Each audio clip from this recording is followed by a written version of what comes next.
ओम नमो भगवते वासुदेवाय। नमस्कार दर्शक बंधु, मु आपण माननकु मोर यूट्यूब चैनल आष्टधर्म प्रकाश को स्वागत करुछि।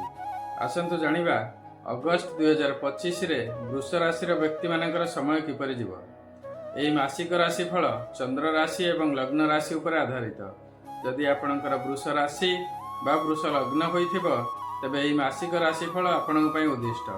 आसंतु जानिबा अगस्त 2025 रे वृष राशि राशि चक्र रे ग्रह मानकर स्थिति कौन अच्छी। अगस्त 2025 रे राशि चक्र रे वृष राशि द्वितीय स्थान रे बृहस्पति एवं शुक्र अवस्थान करुछंती। 21 अगस्त परे शुक्र तृतीय स्थान को जिवे। तृतीय रे रवि एवं बुध अवस्थान करुछंती। 17 अगस्त रु रवि चतुर्थ स्थान को चलन करिवे। चतुर्थ रे केतु अवस्थान करुछंती। पंचम रे मंगल अछंती।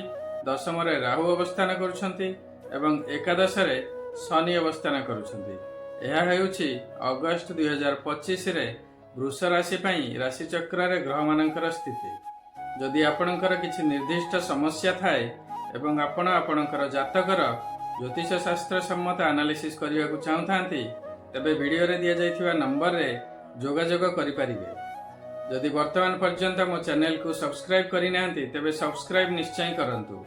भिन्न भिन्न ग्रह मानकर गोचर रे चलन बा राशि परिवर्तन आपणक राशि उपरे कौन प्रभाव पकाइब एवं प्रतिकार कौन, ए समस्त विषय रे मो चैनल जो वीडियो अछि ता देखंतु। आसंतु जानिबा अगस्त 2025 रे वृष राशि व्यक्ति मानकर स्वास्थ्य किपरि रहिबो। वृष राशि अधिपति ग्रह हेउछंती शुक्र, जे कि द्वितीय स्थान रे अवस्थान करुछंती। साथी रे बृहस्पति मध्य अवस्थान करुछंती। द्वितीय बृहस्पति अत्यंत शुभ फल प्रदान करती। तेणु स्वास्थ्य दृष्टि ए मासटी अत्यंत भल रहिबो। स्वास्थ्य भल रहिबो एवं मन मध्य प्रफुल्ल रहिबो। जदि पूर्वरु किछि रोग थिबो तेबे सेथिरे मध्य सुधार आसीबो। धन प्राप्ति द्वितीय स्थान हेउछि धन प्राप्तिर स्थान। द्वितीय स्थान रे राशिर अधिपति शुक्र अवस्थान करुछंती। द्वितीय स्थान रे बृहस्पति मध्य अवस्थान करुछंती। द्वितीय बृहस्पति अत्यंत शुभ फल प्रदान करती। धनधान्य ऐश्वर्य प्राप्ति करती। तेणु धन प्राप्ति दृष्टि अगस्त 2025 बहुत भल अच्छी। आपणकर शनि मध्य एकादश स्थान रे अवस्थान करछंती। तेणु आपणकर वाणिज्य व्यवसाय रे आय बढ़िबो, लाभ मध्य हेबो। निज कर्म को निष्ठार सहित करंतु, देखिबे अत्यंत शुभ फल प्राप्ति हेबो। विद्या शिक्षा बा एजुकेशन पंचम स्थान हेउछि विद्या शिक्षार स्थान, एजुकेशन र स्थान। पंचमाधिपति बुध कर्कट राशि रे बा तृतीय स्थान रे अवस्थान करुछंती। तृतीय स्थान हेउछि पराक्रमर स्थान। साथी रे रवि मध्य अवस्थान करुछंती।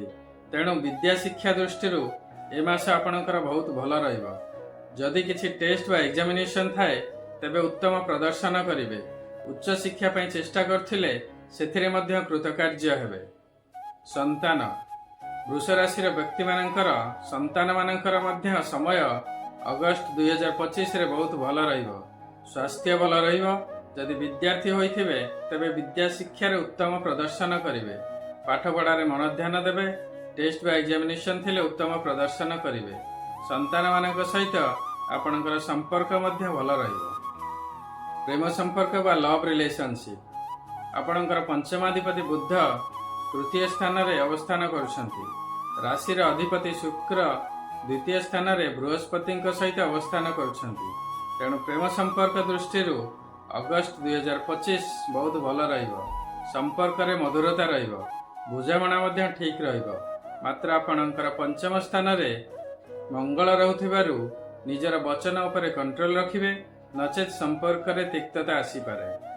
वैवाहिक जीवन बा मैरिड लाइफ सप्तम स्थान हेउछि वैवाहिक जीवनर स्थान, जीवन साथीर स्थान। सप्तम स्थानर अधिपति मंगल पंचम रे अवस्थान करुछंती। बृहस्पति द्वितीय स्थान रे अवस्थान करुछंती। द्वितीय स्थान हेउछि पारिवारिक सुखर स्थान। तेणु वैवाहिक जीवन आपणकर बहुत भल रहिबो। स्वामी स्त्री के मध्य संपर्क रे मधुरता रहिबो। अंडरस्टैंडिंग ठीक रहिबो। घरे मांगलिक कार्य होई पारे। पूजा पाठ धर्म कर्म रे समय अतिबाहित करिवे। धर्मस्थान भ्रमण करिवार संभावना मध्य रहिबो। परिवार रे सुख समृद्धि एवं शांतिर परिवेश सृष्टि हेबो। भाग्य ନବମ ସ୍ଥାନ ହେଉଛି ଭାଗ୍ୟର ସ୍ଥାନ। ନବମାଧିପତି ଶନି ଏକାଦଶ ସ୍ଥାନରେ ଅବସ୍ଥାନ କରୁଛନ୍ତି। ଏକାଦଶ ଶନି ଅତ୍ୟନ୍ତ ଶୁଭ ଫଳ ପ୍ରଦାନ କରନ୍ତି। ଭାଗ୍ୟରେ ଉନ୍ନତି ହେବ। ଯେଉଁ କାର୍ଯ୍ୟ ଆରମ୍ଭ କରିବେ ସେଥିରେ ସଫଳ ହେବେ। ଧନ ପ୍ରାପ୍ତି ହେବ। ପ୍ରତ୍ୟେକ କ୍ଷେତ୍ରରେ ସଫଳତା ହାସଲ କରିବେ। ଉଚ୍ଚ ସମ୍ମାନ ପ୍ରାପ୍ତି ହେବ। ଯାନବାହନ, ଗୃହ ବା ଭୂମି ପ୍ରାପ୍ତି ହେବାର ସମ୍ଭାବନା ରହିବ। ପିତାଙ୍କର ସ୍ୱାସ୍ଥ୍ୟ ଭଲ ରହିବ। ପିତାଙ୍କ ଠାରୁ ସମସ୍ତ ସୁଖ ସୁବିଧା ପ୍ରାପ୍ତି ହେବ। କର୍ମକ୍ଷେତ୍ର, ଚାକିରି ବା କ୍ୟାରିୟର। ଦଶମ ସ୍ଥାନ ହେଉଛି କର୍ମକ୍ଷେତ୍ରର ସ୍ଥାନ, କ୍ୟାରିୟର ବା ଚାକିରିର ସ୍ଥାନ। ଦଶମାଧିପତି ଶନି ଏକାଦଶ ସ୍ଥାନରେ ଅବସ୍ଥାନ କରୁଛନ୍ତି। ଦଶମ ସ୍ଥାନରେ ରାହୁ ଅବସ୍ଥାନ କରୁଛନ୍ତି। ଶନି ଏବଂ ରାହୁ ଅତ୍ୟନ୍ତ ଶୁଭ ସ୍ଥିତିରେ ଅଛନ୍ତି। ଆପଣ କର୍ମକ୍ଷେତ୍ରରେ ଉତ୍ତମ ପ୍ରଦର୍ଶନ କରିବେ। ପ୍ରମୋସନ ବା ଇନକ୍ରିମେଣ୍ଟ ହେବାର ସମ୍ଭାବନା ରହିବ। ସାଥୀ କର୍ମଚାରୀମାନଙ୍କ ସହିତ ସମ୍ପର୍କ ଉତ୍ତମ ରହିବ। ଉଚ୍ଚ ଅଫିସର ଆପଣଙ୍କର କାର୍ଯ୍ୟର ପ୍ରଶଂସା କରିବେ। ଆପଣଙ୍କର କର୍ମକ୍ଷେତ୍ରରେ ପ୍ରମୋସନ ହେବ ବା ଭଲ ସ୍ଥାନରୁ ନୂଆ ଅପରଚ୍ୟୁନିଟିର ଅଫର ଆସିବ। ଯଦି social media, mass media, internet, networking, computer software ବା ଆଇଟି ସେକ୍ଟରରେ ଜବ୍ କରୁଥିବେ ତେବେ ବହୁତ ଭଲ ଅପରଚ୍ୟୁନିଟି ମିଳିବ ଏବଂ ଉନ୍ନତି କରିବେ। ଯଦି ଆପଣ ଚାକିରି ପାଇଁ ଚେଷ୍ଟା କରୁଥିବେ ତେବେ ନିଶ୍ଚୟ କୃତକାର୍ଯ୍ୟ ହେବେ। ବାଣିଜ୍ୟ, ବ୍ୟବସାୟ ବା ବିଜନେସ୍। ଆପଣଙ୍କର ଏକାଦଶ ସ୍ଥାନରେ ଶନି ଅବସ୍ଥାନ କରୁଛନ୍ତି। ଶନି ଆପଣଙ୍କର ଭାଗ୍ୟାଧିପତି ଏବଂ କର୍ମାଧିପତି। ଏକାଦଶ ସ୍ଥାନ ଆୟ ଏବଂ ଲାଭର ସ୍ଥାନ। ଏକାଦଶ ସ୍ଥାନର ଅଧିପତି ବୃହସ୍ପତି ଦ୍ୱିତୀୟ ସ୍ଥାନ ବା ଧନ ସ୍ଥାନରେ ଅବସ୍ଥାନ କରୁଛନ୍ତି। ଧନାଧିପତି ବୁଧ ତୃତୀୟ ପରାକ୍ରମ ସ୍ଥାନରେ ଅବସ୍ଥାନ କରୁଛନ୍ତି। ରାଶିର ଅଧିପତି ଶୁକ୍ର ଦ୍ୱିତୀୟ ଧନ ସ୍ଥାନରେ ଅବସ୍ଥାନ କରୁଛନ୍ତି। ତେଣୁ ସବୁ ଦୃଷ୍ଟିରୁ ଦେଖିଲେ ଆପଣଙ୍କର ବାଣିଜ୍ୟ ବ୍ୟବସାୟ ପାଇଁ ଏହି ସମୟ ଅତ୍ୟନ୍ତ ଶୁଭ ସମୟ ଅଟେ। ବାଣିଜ୍ୟ ବ୍ୟବସାୟରେ ଆୟ ଭଲ ହେବ, ଲାଭ ମଧ୍ୟ ହେବ। ବ୍ୟବସାୟରେ ନିଶ୍ଚୟ ସଫଳ ହେବେ। ଯଦି ନୂତନ ବ୍ୟବସାୟ ଆରମ୍ଭ କରିବାକୁ ଚାହୁଁଥିବେ ତେବେ ନିଶ୍ଚୟ କରନ୍ତୁ, ଅତ୍ୟନ୍ତ ଶୁଭ ହେବ। ଯଦି ବ୍ୟବସାୟରେ ପୂର୍ବରୁ ଅର୍ଥ ପ୍ରାପ୍ତିରେ ବିଳମ୍ବ ହେଉଥିବ ବା ଅଟକିଥିବା ଅର୍ଥ ରିଟର୍ଣ୍ଣ ପାଉନଥିବେ ତେବେ ବର୍ତ୍ତମାନ ସମୟ ଆସିଛି, ଆପଣ ସେ ଅର୍ଥ ନିଶ୍ଚୟ ପାଇବେ। ବ୍ୟବସାୟରେ ନୂଆ ପ୍ରୋଜେକ୍ଟ ବା ଅଫର ମଧ୍ୟ ମିଳିବ। ଅଟକିଥିବା କାର୍ଯ୍ୟ ମଧ୍ୟ ସମ୍ପୂର୍ଣ୍ଣ ହେବ। ବାଣିଜ୍ୟ ବ୍ୟବସାୟ ଦୃଷ୍ଟିରୁ ଏହି ମାସଟି ଅତ୍ୟନ୍ତ ଶୁଭ ଅଟେ। ଏହା ଥିଲା ବିଭିନ୍ନ ଗ୍ରହମାନଙ୍କର ଗୋଚରରେ ପ୍ରାପ୍ତ ହେଉଥିବା ଶୁଭ ଏବଂ ଅଶୁଭ ଫଳ। ମାତ୍ର ଏହି ଶୁଭ ବା ଅଶୁଭର ମାତ୍ରା କେତେ ରହିବ ତାହା ନିର୍ଭର କରିବ ଆପଣଙ୍କର ଜାତକରେ ସେମାନଙ୍କର ସ୍ଥିତି କିପରି ଅଛି ଏବଂ ଆପଣଙ୍କର କେଉଁ ଗ୍ରହଙ୍କର ମହାଦଶା ବା ଅନ୍ତର୍ଦଶା ଚାଲିଅଛି। ଯଦି ଆପଣଙ୍କୁ ଲାଗୁଛି ଗୋଚରରେ ଗ୍ରହମାନଙ୍କର ସ୍ଥିତି ଅନୁସାରେ ଆପଣଙ୍କୁ ରେଜଲ୍ଟ ମିଳୁନାହିଁ ତେବେ ଆପଣଙ୍କର ଜାତକର ପ୍ରପର ଆନାଲିସିସ୍ କରନ୍ତୁ ଏବଂ ଆବଶ୍ୟକ ସ୍ଥଳେ ପ୍ରତିକାର ମଧ୍ୟ କରନ୍ତୁ। ଆପଣଙ୍କର ଜାତକର ଆନାଲିସିସ୍ କରିବା ପାଇଁ ଭିଡ଼ିଓରେ ଦିଆଯାଇଥିବା ନମ୍ବରରେ ମଧ୍ୟ ଯୋଗାଯୋଗ କରିପାରିବେ। ବୃଷ ରାଶିର ଘାତବାର ହେଉଛି ଶନିବାର, ଘାତ ଚନ୍ଦ୍ର ହେଉଛି କନ୍ୟା ଚନ୍ଦ୍ର, ଘାତ ତିଥି ହେଉଛି ଚତୁର୍ଥୀ ତିଥି, ଘାତ ନକ୍ଷତ୍ର ହେଉଛି ହସ୍ତା ନକ୍ଷତ୍ର। ଏହି ଦିନମାନଙ୍କରେ ଅଘଟଣ ବା ଦୁର୍ଘଟଣା ହେବାର ସମ୍ଭାବନା ଥାଏ, ତେଣୁ ସାବଧାନତା ଅବଲମ୍ବନ କରିବେ। ବୃଷ ରାଶିର ଶୁଭ ବାର ହେଉଛି ଶୁକ୍ରବାର, ଶୁଭ ରଙ୍ଗ ହେଉଛି ପିଙ୍କ, ଶୁଭ ରତ୍ନ ହେଉଛି ହୀରା, ଶୁଭ ଧାତୁ ହେଉଛି ରୂପା, ଶୁଭ ଅଙ୍କ ହେଉଛି 6 ଏବଂ ଏହାର ଶୃଙ୍ଖଳା ଯଥା 15, 24, 33, 42 ଇତ୍ୟାଦି। ଆପଣଙ୍କର ଦୈନନ୍ଦିନ ଜୀବନରେ ଏହାର ଉପଯୋଗ କରନ୍ତୁ ଏବଂ ଶୁଭଫଳ ପ୍ରାପ୍ତି ହୁଅନ୍ତୁ।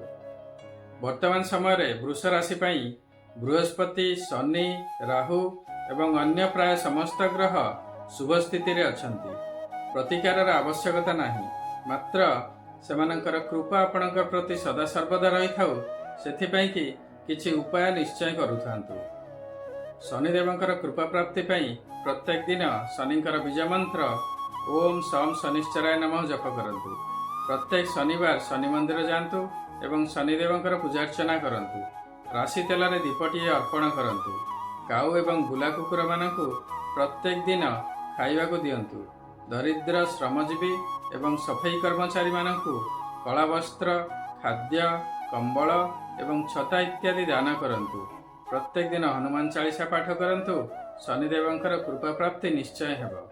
ଦେବଗୁରୁ ବୃହସ୍ପତିଙ୍କର କୃପା ପ୍ରାପ୍ତି ପାଇଁ ଆପଣ ପ୍ରତ୍ୟେକ ଦିନ ବୃହସ୍ପତିଙ୍କର ବୀଜ ମନ୍ତ୍ର ଓଂ ଗ୍ରାଂ ଗ୍ରିଂ ଗ୍ରୋଂ ସହ ଗୁରବେ ନମଃ ଜପ କରନ୍ତୁ। ଯଦି ଆପଣ ଗୁରୁ ଦୀକ୍ଷା ନେଇଥିବେ ତେବେ ଗୁରୁମନ୍ତ୍ର ଜପ କରନ୍ତୁ। ଆପଣଙ୍କର ଇଷ୍ଟ ଦେବତା बा इष्टदेवींकर श्रद्धापूर्वक प्रत्येक दिन पूजा करंतु।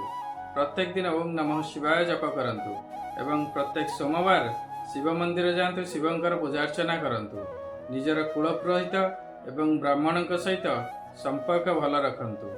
पितामाता एवं गुरुजनंकर सेवा करंतु। देवगुरु बृहस्पतिंकर कृपा प्राप्ति निश्चय हेबो। आशा करुछि ए वीडियोटी आपनको निश्चय भल लागिथिबो। जदि भल लागिछि तेबे लाइक करंतु एवं शेयर करंतु। वर्तमान पर्यंत जदि मो चैनल को आपण सब्सक्राइब करिनांती तेबे सब्सक्राइब निश्चय करंतु। आपणकर मतामत कमेंट सेक्शन रे निश्चय देबे। सर्वे भवन्तु सुखिनः, सर्वे सन्तु निरामया, सर्वे भद्राणि पश्यन्तु, मा कश्चित् दुःखभाग् भवेत्। ओम नमः शिवाय। नमस्कार।